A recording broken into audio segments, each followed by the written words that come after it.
Hi everyone, I'm Molly the Kush RN. I am your host of Conversations with Kush podcast, checking in from day one at NECANN. I have an incredible guest lineup for you, so please look forward to that content. It'll be rolling out soon. Super excited to sit down with my next guest, Fatima Moore from SotaCann. Incredible person to have to know in this space. Fatima, thank you for being here. Thank you. Yeah, so tell me a little bit more about you. Yeah, so you know my name, Fatima Moore. I'm a first-generation immigrant to the United States. I moved here in 1991. Moved to the East Coast, so I'm an East Coast girl. Okay.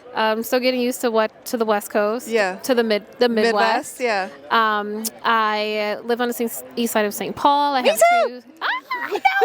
No way! We're Imagine neighbors. that. Oh, we need to really connect more Yeah, then. we do. I have two teenage girls. They both go to Central High School. Okay, Central graduate. Yeah. Oh, look at that! Let's go. And again, live on the east side. We have a son. His name's Teddy Latte. He's a little, almost 15-pounder, even wet, poodle Bichon Shih Tzu mixed dog. Cute. So that's my little son. Love. I've been in the public policy space for the entirety of my career. That's actually where I started getting involved in all things cannabis related, really from the policy side. Okay. And I came into cannabis really looking at it through the lens of how do we attempt to right the injustices that have been inflicted by Black and brown people and marginalized folks. Right. And that was what got me really deep into understanding what the policy landscape looked like, what other states were doing in the legalization field, specifically in ways to support Black and brown folks who want to get into the legal side of the business. Right. And transition and get restorative justice. That's right. Yeah. And you know, restorative justice involves money. Money talks, money gives you access, it gives you power. So how do we ensure that those folks are getting the licenses and getting money to start their businesses as well? How do we do that? Ain't that the question? Isn't that the question? Well, you know, I think one of the beautiful things about our legislation is the fact that there was so much foresight given to ensuring that folks harmed by prohibition, be it directly or indirectly, had an easy access point into the industry. I think that Minnesota, unlike all the other states so far, is doing an immaculate job at protecting the rights of social equity license holders. Okay. Do I think that there's more that can be done? Most certainly, right? And I go back to money, right? One of the other ways that our state legislators sought to incentivize and protect and open up access to SCA applicants was that some of the taxes collected from cannabis proceeds goes into special funds that is then used to support social equity license holders who want to get into the industry. And what kinds of ways are they doing that? Training programs? So there are actually quite a few programs. The Office of Cannabis Management manages some of them. There's another program at the Department of Employment and Economic Development. The DEED grants. So there are a range of programs, either through OCM or through DEED, or even the Department of Labor has some certification programs. They have like that dual track thing. dual training program. Right. And so, you know, non-SCAs can technically look at those dual training programs through the Labor Department. Specifically for SCAs, you can go through the programs at DEED and then the OCM as well. So be it, you know, funding to get your business started, be it technical assistance that's needed, right? There are a lot of intricacies about starting a cannabis business. Yeah, right. It's a tough industry. It's most highly regulated. Right. Expensive too. Expensive, yeah. Right. And so for social equity license holders who are wanting to enter a very regulated industry that is very, very expensive to get into as well, I think it's really important that even now, the law has passed, there are great programs, etc., But there's so much more that I think our legislators can do, that the state of Minnesota can do to better support SEA so that they're making the money too. Sure. I think one of the gaps is just the knowledge. I think, you you heard the guy a couple years ago when they got hemp to go through. He's like, "Did we just make weed legal?" Right. What's his name? Right. I'm forgetting it right now. I won't even. I'm at the Capitol, so I can't be. Okay. I can't be calling I people out won't. I like won't that. call you out. I won't make you do it. But so I think there's a huge knowledge gap in like cannabis, especially as medicine. Yep. And I think that's one area where I would really like to step into and just help people understand like the importance of hemp. Right. And like hemp is a thing that people need. That's their medicine. Right. That's what they need. Minor cannabinoids. Right. This isn't about getting high for people. This Right. is about people giving access to the things that work for them. Yeah. So, I think it's really important to make those connections and, Right. and try to help educate people. And as well as I do that, the stories, people's personal stories, are the things that change the hearts and minds of politicians Right. and industry folks and their friends and neighbors. Those are how we break down stigmas and how we move people to activate for us. Yeah. Yeah. So. I think that is, it's great that cannabis is legal and, people can consume it in the multitude of ways. I also know that when I've spoken to, folks in like their 70s, 60s, 70s, and 80s, they're utilizing the plant for a range of their health concerns, right? I say it all the time at Glaucoma, the hospital. some creams to put on because they're experiencing some skin issues. I am entering this phase in my life that is the dreaded menopause. Same. Right? And so we're on that boat together. That phase. And it's been really great to hear women talk about how they've utilized the plants, right? To help with sleep, to help with the brain fog that we experience, the mood changes that maybe our partners don't really enjoy. Yeah. So I'm always looking for people and for spaces in which we're talking about the ways that the plant can be used on a daily basis. That's beyond just getting high, right? Yeah, because right. Unfortunately, I think there's that stigma that folks who are not familiar with weed, right, when they think about the word weed and who's using it, they probably think about a college student in like a closed up room with eating Hot Pockets, playing Call of Duty in their mom's basement. It's more than that. Yeah. It's holistic health. Yeah. Well, and I think there's always that public safety issue, that comes forward, and they're like, oh my God, these people are going to be, driving under the influence. And, there's a component of that people need to be safe, but like we can develop guidelines for people, We did that with alcohol. Right, exactly. It's been done. Right. And will there be some people who drive under the influence? Absolutely. Yeah. There's going to be people that are going to need to consume their cannabis, but that doesn't always equate impairment too. And I think people need to understand that. Right. So, well, and I think for law enforcement specifically, they don't know how to test for accurately, and so that fear is really what is causing them to push the idea away, right? We have breathalyzers tests that you utilize if you're driving under the influence. Yeah, but I have problems with that because it tests for a metabolite of cannabis that isn't actually accurate. It's a metabolite that will be present for 28 days. You could have, used cannabis 20 days ago, and it's going to turn up in your system, and 20 days ago it's not accurate. Exactly. Right. So who's out there developing that next best test that can be utilized for cannabis? Yeah, there's no test for impairment. I got pulled over, I don't know when it was, and I had some like pre-roll sitting on my seat. He's like, are you coming from, he's like, is that cannabis? And I was like, yes. And it wasn't in the original package. So I was technically outside of the law. And so he did school me on that. And he's like, well, can you get out and do a test for me? And I was like, okay. I was wow. like, there's no test for impairment, but I will do your Right. test, Right. whatever. And, he lets me go and it's all With good. the warning? Yeah. And it was like a training. He was like in training. So I understand the component, but, and I understand also that I am coming from a point of view of privilege. They're not going to judge me as harshly Right. as they might judge someone else that doesn't look like me. Right. So, it's just all these things add up, and I don't know. I just want people to be better informed and to make laws that make sense. Yeah. Yeah. Well, going back to SotaCann, a lot of the work that we do is around advocacy. So we are at the state capitol.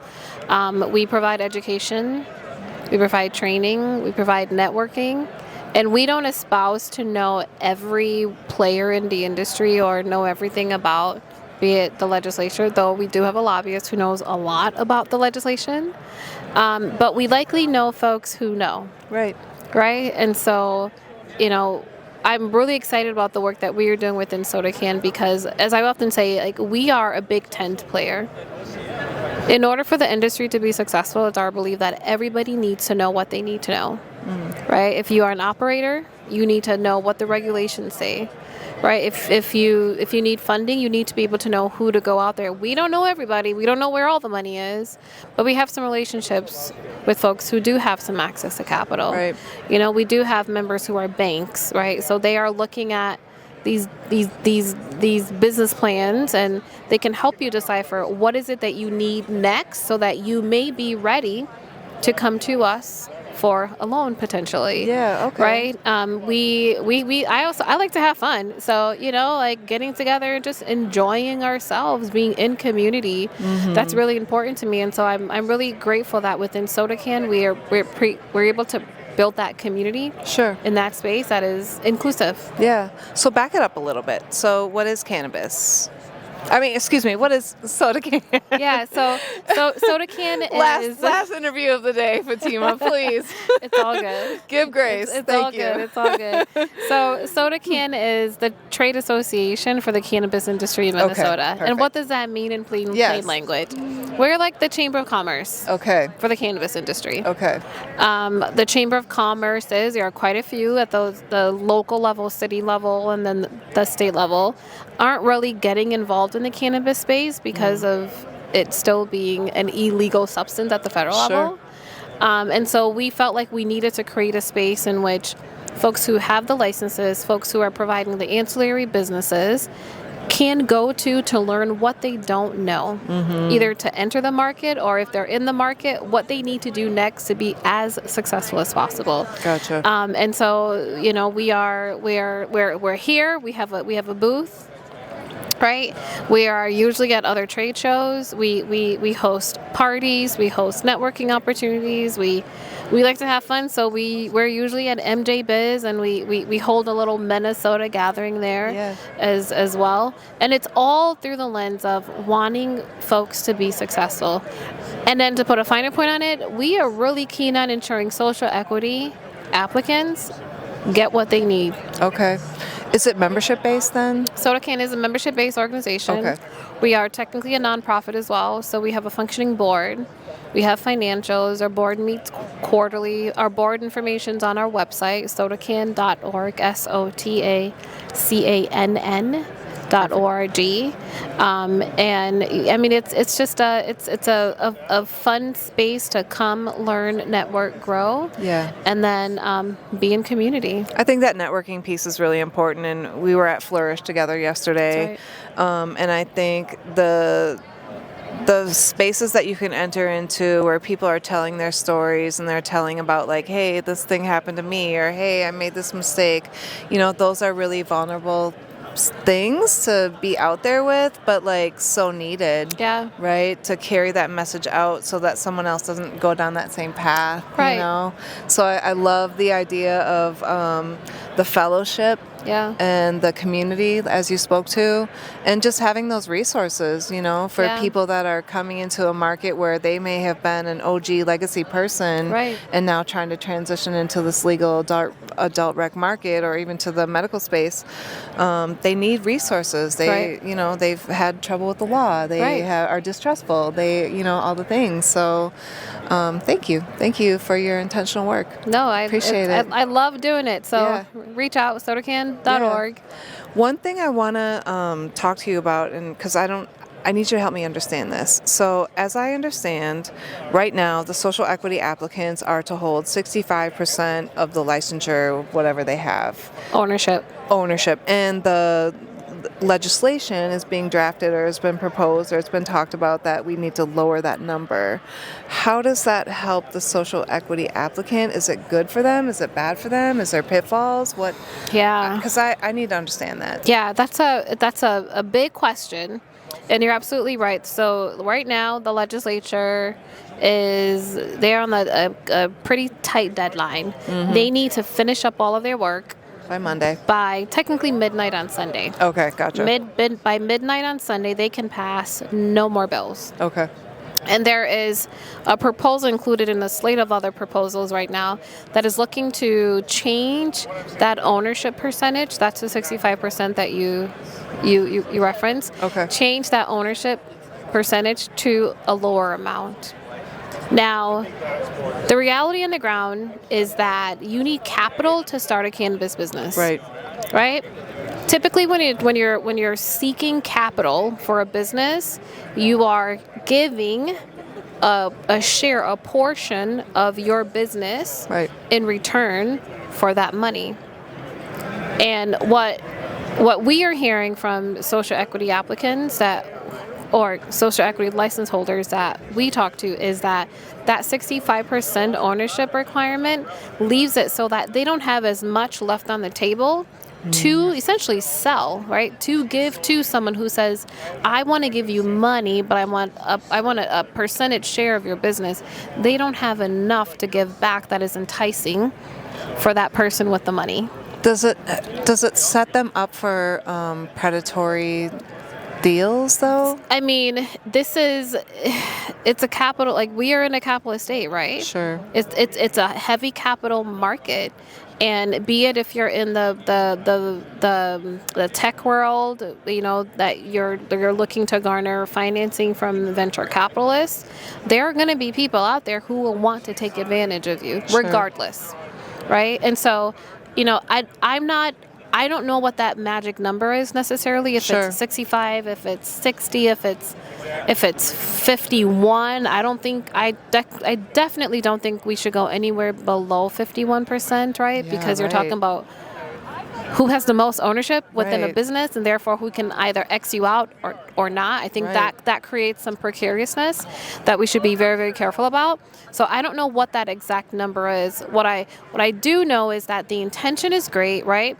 Previously, the legislature had it at 100% ownership. They dropped it to 65. Okay. So, that intention's good. There are things that are still not working out quite well with that 65%. Okay. We would have a different, I think, experience with social equity applicants if that 65% was there, it stayed true, and then there were other capital access avenues. I was just going to say, maybe we can find some other ways to support folks. Right. So, hey, folks who have the money, can folks pull their funding together? Can they create, low interest loans? Right, that are not predatory for social equity applicants to access. I think those, if we have the 65% and these other avenues where SCAs could pull funding from, then really the 65% is no longer an issue. I also love the idea of all these coalitions that are popping up that are supporting people in real small micro niche ways, that they can share. Share a service, an SEO service, a website designer, someone for marketing. Those are also good avenues of these operation. Co-ops. Yeah, exactly. Yeah. I think Minnesota does a great job with co-ops. Yes, we do. Right, and so I think we have to think creatively. We can't, frankly, I also don't believe we can't just rely on venture capitalists to fund the work that we're doing. Yeah. You know, it's like Their heart's the in a different beautiful place. thing, right. and like the beautiful thing about community is community always finds a way Yeah. to figure it out. Yeah. Right. Community is resilient. Right. And so I do believe that there are solutions that are going to be popping up now. Again, whether or not we stick at 65%, I don't know. Okay. I think, if anything, SEAs should be talking to the policymakers and sharing their specific experiences, right? Because that's what's going to inform what direction the legislature takes. Okay. Well, lastly, think of like what's one other thing that you want to see change in the legislation that would really support people in business, especially speaking to the social equity license holders. Yeah, man. You know, I think that SCAs, a multitude of different pathways that the legislature can take to support them. I think access to capital is definitely one of them. I would love to see if, you know, we are taxed really high on cannabis. That law passed last year. I would love to see a set aside of those taxes go into a sort of like a revolving loan that is exclusive for social equity license holders.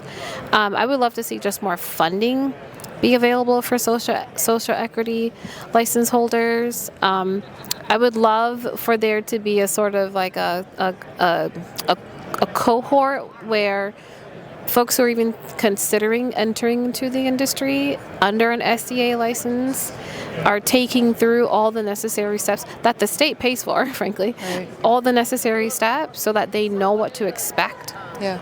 Well, the legislation promised, the original drafting of the legislation promised that it would support small businesses, it would support social equity applicants, and, you know, all these things that it really wanted to do. And I frankly have heard some things that it hasn't delivered on. And, you know, and I know that this is tough and we're brand new and things need to be ironed out. So I give grace for that, but like, I just don't want those voices to get lost. Absolutely. I've seen so many big MSOs coming in and sweeping through and like, you know, just like raping and pillaging the plant. And that just makes me sad. Yeah.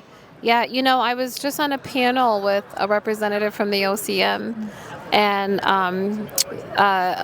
they share that, and all this information is public, so you can go on Office of Cannabis Management's website, and you can look at the data to see who has licenses, percentages, whether they are under the SCA umbrella or not. And if I'm not misquoting, I believe it was 45% of all licenses out there right now are under the SCA category. Okay, wow, it's a lot. Right? So that's great.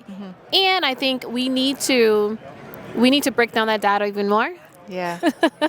Right? Because under how many are our veterans? Right. How many are black and brown? Right. Yeah, right. exactly. To, I think, further assess how effective we are doing in the SCA realm specifically. Yeah. I would love to see that, because then I think like that's also going to help us get informed around what we need to do. Where are the gaps? Yeah. Yep. Yeah. Love it. Any last thoughts on SotaCann? Yeah, I mean, why should we get involved? Get involved because you care about the industry. Right. Get involved because you want to know that you have plants and products that you can trust. Get involved if you want to have fun, because I'm also here to have fun as well, right? So, you know, policy, fun, networking, we are where you go if you want to experience that. Awesome. Thank you so much for your time. You are brilliant. Stop. I need to be like best friends with you. Oh, stop. We're so close. We're like East Siders. I know. I did not Central know graduate. that. I know. Yeah. Oh my goodness. Yeah. Okay. Awesome. I'm like, are you in like the politics world, or are you going I'd to like convention? to be. Are you? I have done Nurses Stay in the Hill several times, so I'm very familiar with going into those rooms and talking about safe staffing ratios and all the things, right? Mostly my advocacy has been for nurses because I'm a nurse. I fucking love nurses. Yes. I will die on the hill that nurses are, you know, being elevated. I'm here to elevate the voices of nurses in this space in cannabis. That's awesome. Because frankly, I feel like it's been a little ignored.